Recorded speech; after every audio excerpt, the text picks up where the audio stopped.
Selamat datang di channel Lubang Horor.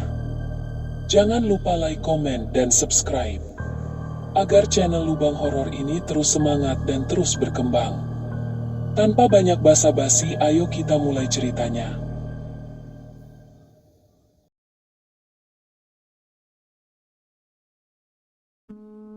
Di sebuah desa terpencil di Jawa Tengah, yang dikelilingi hutan lebat dan sawah hijau, hiduplah seorang gadis bernama Ratna. Sejak kecil, ia dikenal sebagai sosok yang pendiam dan lebih suka menyendiri di alam daripada bergaul dengan anak-anak sebayanya. Ia sering terlihat di tepi hutan, bermain dengan burung-burung, merawat tanaman liar, atau duduk termenung di bawah pohon beringin tua yang diyakini warga sebagai tempat makhluk halus bersemayam. Namun, suatu hari, hidupnya berubah secara drastis. Ratna mulai merasakan sesuatu yang aneh di tubuhnya. Awalnya hanya mual di pagi hari, lalu rasa pusing yang datang tiba-tiba. Yang paling mengherankan, perutnya mulai membesar, seperti wanita yang tengah hamil beberapa bulan. Ibunya, Bu Sari, yang sehari-hari bekerja sebagai penenun kain lurik, terkejut saat menyadari perubahan drastis pada anak gadisnya. Ratna bukan gadis yang suka bergaul dengan lelaki manapun, apalagi sampai menjalin hubungan dekat. "Kamu kenapa? Perutmu seperti orang hamil," ujar Bu Sari dengan nada cemas. Tangannya gemetar saat menyentuh perut Ratna yang terasa hangat dan kencang. "Aku juga tidak tahu. Aku tidak pernah melakukan apa-apa," jawab Ratna dengan mata berkaca-kaca. Kabar tentang kondisi Ratna cepat menyebar ke seluruh desa. Para tetangga mulai berbisik-bisik di belakang mereka. Beberapa ibu-ibu yang sedang menjemur padi di halaman berbicara dengan nada penuh selidik. "Anak siapa yang dia kandung? Jangan-jangan dia berbuat dosa diam-diam. Tapi, siapa yang mau dengan Ratna? Dia selalu menyendiri. Jangan-jangan dia kena kutukan. Bukankah dia sering ke hutan? Bisa jadi itu hukuman dari makhluk halus." Ratna, yang awalnya hanya dia menghadapi perubahan tubuhnya, semakin merasa tertekan. Kehamilan yang tidak bisa dijelaskan ini membuatnya menjadi bahan gosip. Ia bahkan merasa ada sesuatu yang bergerak di dalam perutnya, sesuatu yang dingin dan melata. Malam-malamnya kini diwarnai mimpi-mimpi aneh. Dalam mimpinya, ia melihat seekor ular besar dengan mata kuning menyala, melingkari tubuhnya, seakan menjaganya. Setiap kali ia terbangun dengan nafas tersengal, ia merasakan perutnya semakin berat, semakin erat mencengkram tubuhnya dalam misteri yang belum bisa ia pahami. Hari demi hari, kabar tentang kehamilan Ratna semakin menyebar luas di desa. Orang-orang yang sebelumnya hanya berbisik-bisik kini mulai terang-terangan menjauhi keluarga Ratna. Di warung milik Mbak Sri, tempat para ibu-ibu desa biasanya berkumpul untuk membeli kebutuhan sehari-hari, perbincangan mereka selalu mengarah pada Ratna. "Saya sudah bilang dari dulu, anak itu aneh. Suka sendirian di hutan. Siapa tahu dia sudah bersekutu dengan makhluk halus," ujar Buminah, seorang perempuan parubaya yang dikenal paling suka bergosip. "Tapi kalau benar begitu, kenapa perutnya membesar? Jangan-jangan dia melakukan pesugihan," sahut yang lain. "Ada yang bilang dia hamil karena monyet jadi-jadian dari hutan." Begitulah, desas-desus semakin liar. Tidak ada yang tahu pasti apa yang terjadi pada Ratna, tapi mereka semua merasa berhak menghakiminya.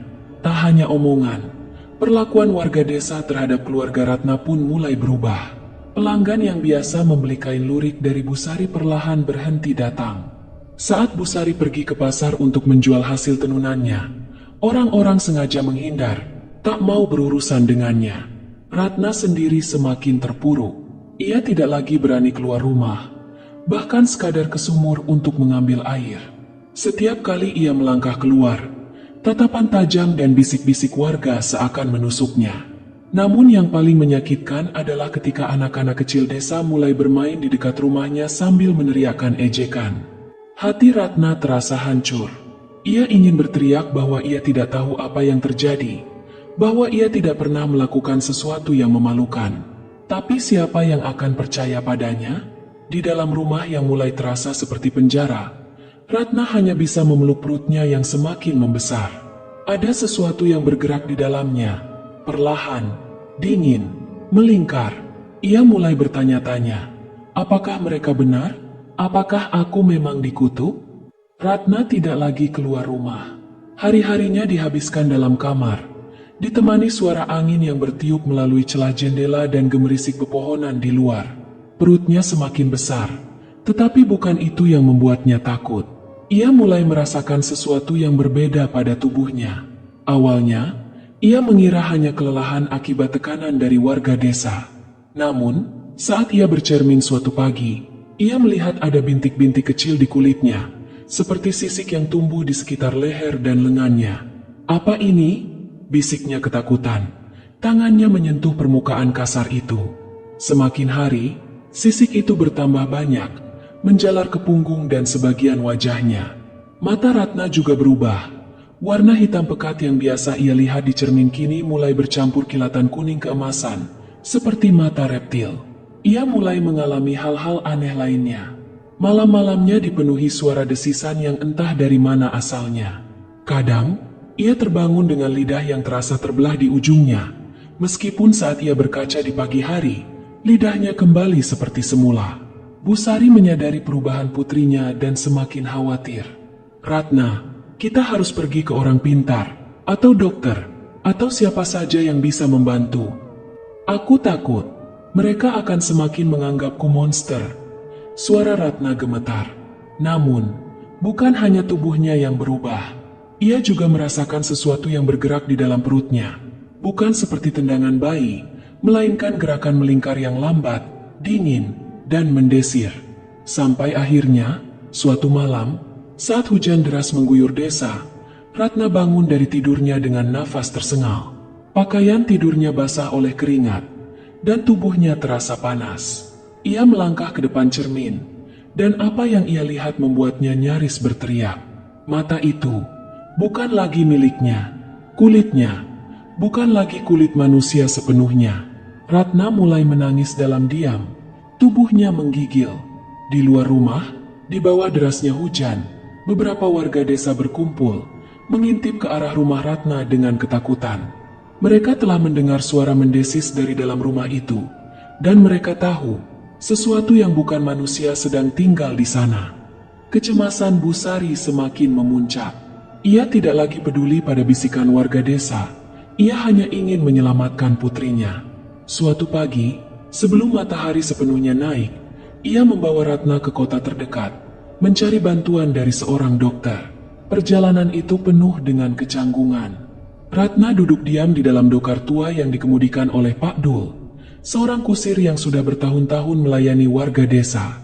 Pak Dul beberapa kali melirik Ratna melalui ekor matanya, seperti sedang menilai sesuatu, tapi ia tak berkata apa-apa. Sesampainya di klinik kecil di kota, mereka bertemu dengan Dr. Surya, seorang dokter senior yang sudah lama menangani pasien dari desa-desa terpencil. Ia menerima Ratna dengan wajah ramah, meskipun sedikit terkejut melihat kondisi gadis itu. Setelah beberapa pemeriksaan awal, wajah Dr. Surya berubah serius. "Saya belum pernah melihat kasus seperti ini sebelumnya," katanya dengan suara pelan, tetapi jelas. "Apa yang terjadi pada anak saya, Dok?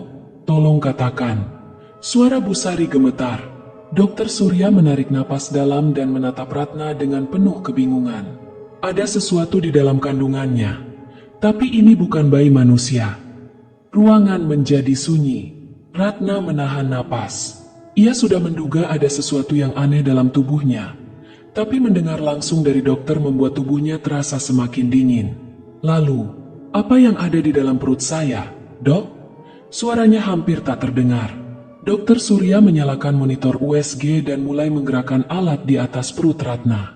Bayangan hitam putih muncul di layar, membentuk sesuatu yang bergerak perlahan. Dan disitulah mereka melihatnya. Sebuah sosok melingkar dengan bentuk yang jelas. Panjang, ramping, dengan sisik samar yang memantulkan cahaya monitor. Seekor ular. Busari menutup mulutnya dengan tangan, menahan teriakan. Ratna hanya menatap layar itu tanpa berkedip, merasa kepalanya berputar. Dr. Surya menelan ludah. "Saya tidak bisa menjelaskan ini secara medis. Ini sesuatu yang tidak masuk akal." Ratna menundukkan kepala. Tangannya mencengkeram kain bajunya erat-erat. Kini, semua rumor yang beredar di desa terasa lebih masuk akal. Dia tidak sedang mengandung seorang bayi. Dia sedang mengandung sesuatu yang lain. Sesuatu yang bukan manusia. Perjalanan pulang dari klinik terasa lebih berat daripada sebelumnya. Ratna hanya duduk diam di dalam dokar. Wajahnya pucat, pikirannya kosong. Busari berulang kali melirik putrinya, ingin berkata sesuatu, tetapi tak ada kata-kata yang cukup untuk menenangkan Ratna. Sesampainya di rumah, kabar aneh itu sudah menyebar lebih cepat dari yang mereka bayangkan. Entah bagaimana, warga desa mengetahui bahwa Ratna mengandung sesuatu yang bukan manusia. Malam itu, seorang lelaki tua mengetuk pintu rumah mereka. Namanya Mbah Wijaya, seorang dukun tua yang selama ini jarang keluar dari rumahnya di pinggiran desa. Ia dikenal sebagai orang yang memahami hal-hal gaib dan mitos yang diwariskan turun-temurun. Busari membukakan pintu dengan waspada. "Mbah, ada apa malam-malam begini?" Mbah Wijaya melangkah masuk dengan tenang. Matanya tajam menatap Ratna yang duduk di sudut ruangan. Wajahnya tertunduk dalam bayangan lampu minyak. "Aku sudah mendengar apa yang terjadi." Suaranya dalam, seperti membawa sesuatu yang berat. Busari menelan ludah. "Mbah, tolong selamatkan anak saya." Mbah Wijaya tidak langsung menjawab. Ia berjalan mendekati Ratna, memperhatikannya dari dekat. Lalu, ia menarik napas dalam. "Ini bukan sekadar penyakit atau gangguan jin biasa," katanya akhirnya. "Ini kutukan. Kau telah menyentuh sesuatu yang tak seharusnya kau sentuh.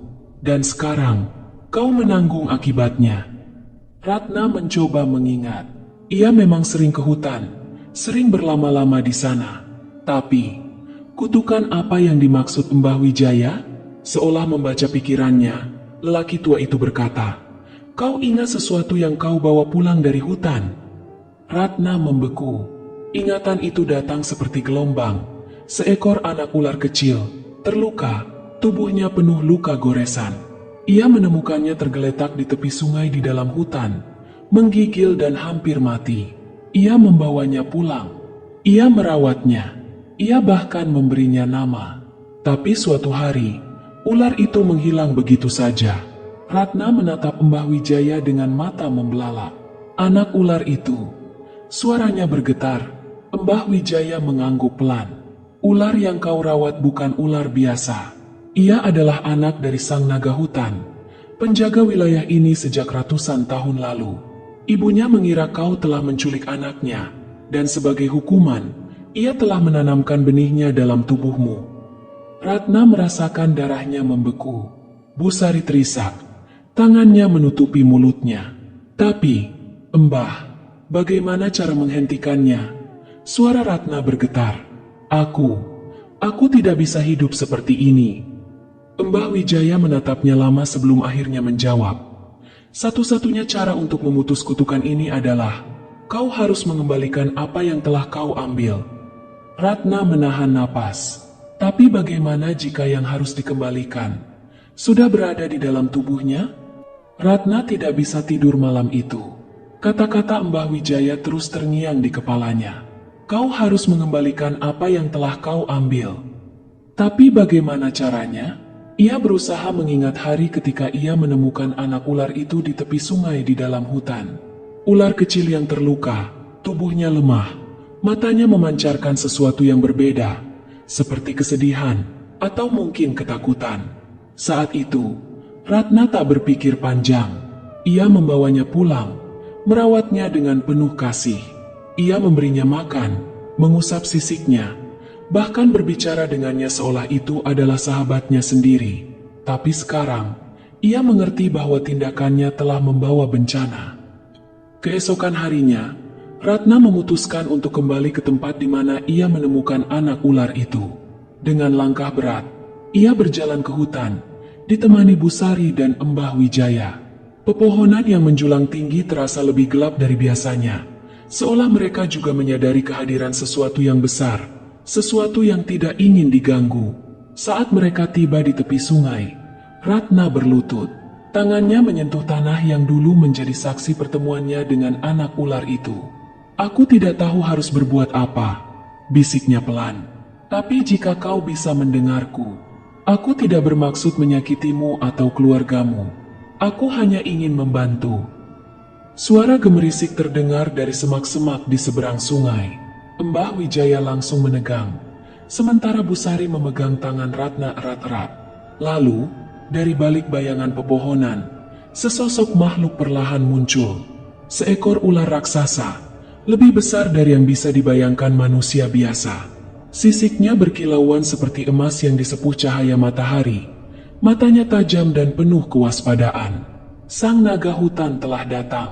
Ratna menahan napas. Tubuhnya terasa membeku, tetapi entah mengapa, ia tidak merasa ingin lari. Ular itu menatapnya lama, seolah membaca isi hatinya. Lalu tiba-tiba, sesuatu di dalam perut Ratna bergerak, lebih kuat dari sebelumnya. Ratna memekik, tangannya mencengkeram perutnya. Ia bisa merasakan sesuatu yang hidup di dalamnya, menggeliat dengan cara yang tidak seharusnya terjadi pada seorang ibu yang mengandung. Dia ingin keluar. Suara Ratna bergetar. Sang naga hutan mendekat. Tubuhnya melingkar di sekitar mereka dengan gerakan yang anggun namun menakutkan. Mbah Wijaya berbisik, "Ini saatnya. Jika benar anaknya ada di dalam tubuhmu, dia akan mengambilnya kembali." Ratna menggigit bibirnya. Apa yang akan terjadi padanya setelah ini? Akankah ia selamat? Tak ada waktu untuk bertanya. Perut Ratna semakin sakit, dan tiba-tiba, segala sesuatu di sekelilingnya menjadi gelap. Ratna terjatuh ke tanah, tubuhnya bergetar. Kegelapan yang menyelimutinya terasa lebih dari sekadar kehilangan cahaya. Ia merasa seperti terhisap ke dalam sesuatu yang lebih dalam, lebih tua, lebih menyeramkan. Suara-suara berdesis memenuhi udara, seperti bisikan yang datang dari dalam tanah. Ratna mencoba membuka matanya, dan yang ia lihat adalah sesuatu yang tak akan pernah ia lupakan. Ia berada di dunia lain. Di hadapannya, sang naga hutan berdiri tegak. Tubuhnya yang bersisik emas berkilauan dalam kegelapan. Namun kini, ia tidak sekadar ular biasa. Ia tampak jauh lebih besar, lebih agung, seolah bukan makhluk dunia ini. "Kau mengambil anakku, dan kini kau harus mengembalikannya." Suara itu bergema langsung di dalam kepalanya. Ratna tidak melihat mulut sang naga bergerak, tetapi kata-kata itu terdengar jelas, dalam bahasa yang aneh, tetapi entah bagaimana, ia mengerti. Ratna menggenggam perutnya. Rasa sakit itu semakin menjadi-jadi. "Tolong!" Suaranya lemah. "Aku tidak ingin mati." Sang naga menatapnya lama, lalu perlahan mendekat. Mata emasnya menembus Ratna, seolah mencari sesuatu yang lebih dalam daripada sekadar fisiknya. Lalu, Ratna merasakan sesuatu yang aneh. Tubuhnya mulai berubah. Sisik di kulitnya semakin banyak, tangannya menegang, dan dari dalam tubuhnya, sesuatu merangkak keluar, sebuah kekuatan yang bukan miliknya. Mbah Wijaya, yang masih berada di dunia nyata, melihat tubuh Ratna kejang hebat. Ia segera merapal mantra, mencoba menahan kekuatan gaib yang tengah mengamuk. "Busari, tahan dia!" Suara Mbah Wijaya menggema. Busari, meskipun ketakutan, segera meraih tubuh putrinya, menangis sambil berbisik, "Nak, bertahanlah." Dalam dunia gelap itu, Ratna melihat sesuatu keluar dari tubuhnya, sesuatu yang hidup, anak ular itu, atau lebih tepatnya, roh dari anak ular yang ia rawat dulu. Sang naga hutan mengangkat kepalanya, dan dengan satu desisan panjang, ular kecil itu melayang ke arahnya, kembali ke tempat yang seharusnya. Saat itulah, Ratna merasa tubuhnya perlahan kembali menjadi miliknya. Ia terjatuh ke tanah, napasnya tersengal, dan saat matanya terbuka kembali, ia sudah kembali ke dunia nyata. Namun sesuatu terasa berbeda. Kulitnya tidak lagi bersisik, tubuhnya terasa ringan. Kutukan itu perlahan menghilang, tapi belum selesai. Sang naga hutan masih menunggu sesuatu. Mbah Wijaya menatap Ratna, lalu berbisik, "Sekarang, kau harus membuat pilihan." Ratna menatap sang naga hutan. Jantungnya berdegup kencang. Tubuhnya masih terasa lemah setelah mengalami perjalanan antara dunia nyata dan dunia gaib. Sang naga menatapnya dalam diam, seolah menunggu sesuatu. Mbah Wijaya melangkah mendekat dan berbisik, "Kau telah mengembalikan anaknya, tapi ada harga yang harus kau bayar." Ratna menggigit bibirnya. "Harga?" Sang naga kemudian berbicara dalam bahasa yang hanya bisa dipahami oleh Ratna. "Manusia, kau telah menunjukkan kasih sayang pada anakku, sesuatu yang bahkan kaumu sendiri tak pernah tunjukkan padamu. Kau telah dihukum oleh dunia, dicap sebagai pembawa aib, meski hatimu tulus. Kini, kau harus memilih. Seandainya kau mau, aku bisa memberikan berkah yang tak dimiliki manusia lain. Kau akan memahami bahasa alam. Kau akan menjadi bagian dari kami. Tapi kau tidak akan pernah menjadi manusia seutuhnya lagi." Ratna menelan ludah. Ia menoleh ke ibunya, yang kini memandangnya dengan mata penuh harapan. Ia bisa kembali menjadi manusia sepenuhnya, kembali hidup di desa, atau menerima sesuatu yang lebih besar, tetapi dengan konsekuensi yang tak ia pahami sepenuhnya. Ratna menarik napas dalam. Lalu, ia berkata, "Aku ingin hidup, tapi aku juga ingin mengerti." Sang naga menatapnya lama, lalu mendesis pelan. Matanya berbinar seolah tersenyum. "Maka kau akan menjadi jembatan antara dunia kami dan dunia manusia.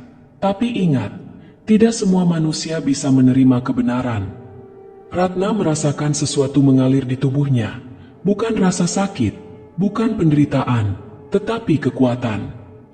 Ketika Ratna membuka matanya, ia sudah kembali ke dunia nyata. Mbah Wijaya dan Bu Sari mengelilinginya. Wajah mereka dipenuhi kecemasan. Tapi sesuatu terasa berbeda. Kulit Ratna tidak lagi bersisik. Matanya kembali seperti sedia kala. Perutnya tidak lagi membesar, seolah kehamilan aneh itu tidak pernah ada. Ratna selamat, tapi dalam dirinya, ia tahu, ia bukan lagi Ratna yang dulu. Di desa, berita tentang Ratna menyebar dengan cepat. Warga desa yang dulu mencemoohnya kini mulai merasa bersalah. Mereka mendengar bahwa Ratna telah sembuh setelah melakukan ritual di hutan. Beberapa percaya itu keajaiban, sementara yang lain masih takut padanya. Ratna memilih untuk tetap tinggal di desa. Tapi ada sesuatu yang berubah. Ia kini bisa merasakan sesuatu yang tak bisa dirasakan orang lain. Ia bisa mendengar desisan halus di antara dedaunan, merasakan kehadiran makhluk yang tak kasat mata. Ia tahu bahwa dunia manusia dan dunia alam liar lebih dekat dari yang selama ini mereka kira. Suatu malam, saat Ratna berjalan ke tepi hutan, ia melihat sepasang mata kuning bersinar di kegelapan. Sang naga hutan mengawasinya dari jauh. Ratna tersenyum tipis. Ia kini adalah bagian dari dua dunia. Dan ia tahu, suatu hari nanti, ia akan kembali dipanggil, ketika batas antara manusia dan alam kembali terganggu.